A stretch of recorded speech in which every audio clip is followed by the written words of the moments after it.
People usually think losing weight is about half diet and half exercise, but both of these combined are only about 25% of it. Another 25% is good quality sleep, and the other 500% is actually doing what you said you would. Luckily, if you start a diet right now, there is a way, an easy way, to make it almost impossible to fail. Step 1 is to get inspired. There's always a spark that makes you decide you want to change, and it's usually seeing someone else who's way more fit than you, or seeing yourself in a picture. Either way, inspiration is strong, but only ever lasts for a day, and then it's gone. So what you need next is a realistic goal that you can measure, as well as the time you need to achieve it by. For example, I'm going to lose 5 pounds by July 1st, and another 5 pounds by August 1st is something you can measure, and it even has a checkpoint to keep you motivated. Then, the next thing you need is a detailed and realistic plan that will get you to your goal.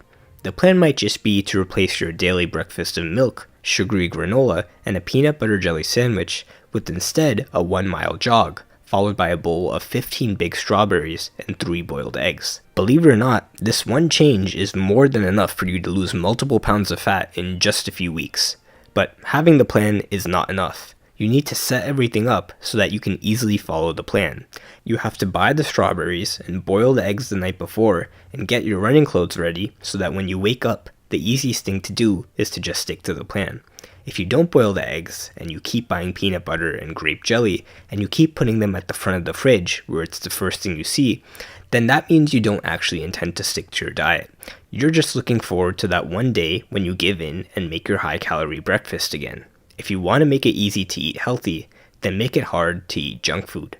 Of course, that's easy to say, but no matter how much you try to avoid even looking at junk food, you need to expect that there will be hard times.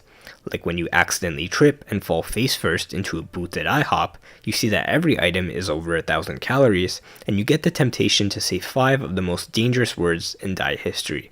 You can pick from any of the following options. A. One cheat meal won't hurt. B. I'll actually start dieting tomorrow. C. I just won't eat later. Or D. Maybe I'll just start bulking. And it's times like this when you need willpower, which is the ability to tell yourself no. You can build up your willpower by anticipating all the excuses you're going to make and practicing saying no to all of them. You can even practice walking away from bad choices, but keep in mind that willpower isn't infinite, so you can't always rely on it. You're better off just avoiding the temptation in the first place. Finally, the real cheat code to motivation is doing something for so long that it becomes a habit. If you can get to the point where you wake up and automatically go outside for a jog, and you automatically reach for the strawberries and boiled eggs, then the plan becomes 100 times easier to follow, and it will keep getting easier every day you do it. Eventually, you might even start to like eating healthy and exercising, at which point, like for many other people, it's no longer a lifestyle choice, but instead, your entire personality. And this is the ultimate goal. Anyway, let's move on to the basics of fat loss. There's no real accurate way to track it besides progress pictures and weighing yourself once a week. For the progress pictures, just know that you won't see much change in the first few weeks, and maybe not even in the first few months, because your body first prioritizes losing fat from places that you probably can't see. But once you start seeing visual progress, it starts to become more and more noticeable very quickly. So to really measure your progress, you should weigh yourself maybe once every morning. Just know that it could fluctuate a lot based on water weight or the types of foods you eat, which means you might lose a pound of fat, but your weight might not change right away. So instead of looking at your day-to-day progress, just look at your average week-to-week progress. So you've probably heard that to lose fat over time, you have to eat less calories than you burn. That means if your body burns 2,000 calories a day, then eating 1,700 calories a day will make you lose fat. That's because the body will use energy from fat and a teeny tiny bit of muscle to help cover the 300 calorie deficit. And if you drop your calories even lower to 1,500 or even 1,200 a day, you'll lose fat more quickly, but at the expense of it being way more difficult for you to maintain. The traditional, optimal way to figure out how many calories you should be eating is to use an online calorie calculator. Activity level sedentary, YLI, and then eat around this number every day as a starting point to lose weight. But it's worth noting that this number can be way off since everyone has a different metabolism, and it can especially be off for people with hormonal problems. So the best way to know for sure is to start with this number and then see how your weight changes over the next few weeks. If you find that each week your weight is not changing, then you need to lower your daily calories by another 200 to 300. And if you ever reach a point where you haven't lost any weight for at least a week, you'll either need to reduce your calories again, or you could also just add in some more exercise. Now for some people, this method works perfectly, because in theory, you can't go wrong with it. The only problem is, you have to count exactly how many calories you eat per day, using nutrition labels, calorie counting apps, mental math, and also food scales, which measure exactly how much of each food you're eating in grams. If you're American, you might not be familiar with the metric system, but you don't have to worry since the McDonald's menu already has calorie counts. Anyway, you can also just get away with roughly estimating your calories, but this only really works if you play it safe and round everything up like crazy. If you think it's 300 calories, it's probably 500. If you think it's 800 calories, it's probably 1,000. And if you think it's too small to count, it's probably at least 50. So before we get into the method where you don't have to track anything at all, we need to talk about macronutrients. A lot of people want to know how much protein, carbs, and fat they should eat per day. And to be honest, for most weight loss purposes, all you need to look at is calories and protein. You need a certain amount of protein, a certain amount of fats, and then you can fill in the rest of your calories with anything. Just make sure for fats not to overeat stuff like oil, sauces, salad dressings, butter, nuts, and cheese, because even though these are healthy in moderate amounts, fats have 9 calories per gram, which means one pack of trail mix has about 3 times the calories of a dying neutron star. Also, if you've ever heard weight loss experts say that carbs cause weight gain, they're not talking about fruits and vegetables and fiber and whole grains. They're talking about refined, highly processed carbs that are usually very delicious and are stripped of most, if not all, of their nutrients when they're being processed, especially foods with lots of added sugars. Here are some examples. You'll notice that this is basically the entire grocery store. The problem with these is that they're unnaturally delicious, easy to overeat, they have lots of calories, and they just end up making you hungrier. Of course, you can still have them every day, and you'll still lose weight if you're in a calorie deficit, which is why some people like to brag about how they can eat a family-sized box of Reese's Puffs every day and still lose weight. What they don't tell you is that they have an empty void in their stomach for 23 hours a day, their blood work comes back with just a giant crying emoji, and simply adding milk to their cereal takes them out of a calorie deficit, so they have to use water. And that brings us to the method of how to lose fat without counting calories. The number one trick is to just start slowly eating more minimally processed foods, avoiding junk, chips, sugary desserts, stuff with lots of refined carbs, instead swapping that out for fruits, vegetables, lean dairy, lean protein, healthy fats, and whole grains. You'll find that these foods are so filling and nutritious that you can eat in a calorie deficit every single day without having to feel that hungry. If you don't believe me, this is 200 calories of Oreos, and this is 200 calories of strawberries. Another tip is to just stop snacking and only eat during meals. Most people snack on high-calorie, tasty junk food because they're bored, stressed, or thirsty, not because they're hungry. So cutting out snacks is actually one of the easiest things you can do, since the body doesn't really need them anyway, and over time, you'll just stop getting the urge to snack. Ideally, once this happens, you'll start to slowly develop a feeling of, I'm better than everyone else, which should be enough to keep you going till the end of your diet.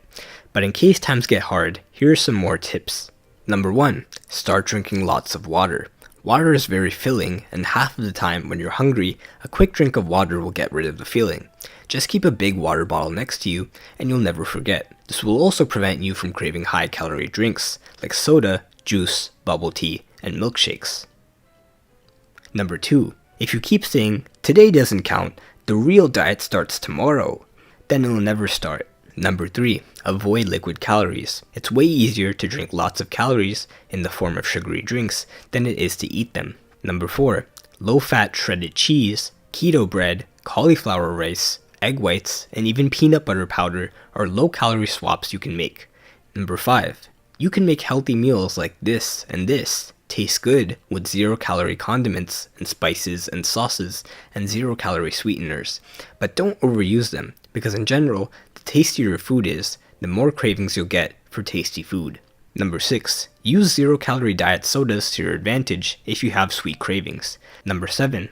These are some examples of high-volume, high-fiber foods that fill up your stomach but are low-calorie. Number 8. Eat around 3 to 5 meals a day, since it helps you avoid long periods of feeling hungry, and it's usually easy to fit into your lifestyle.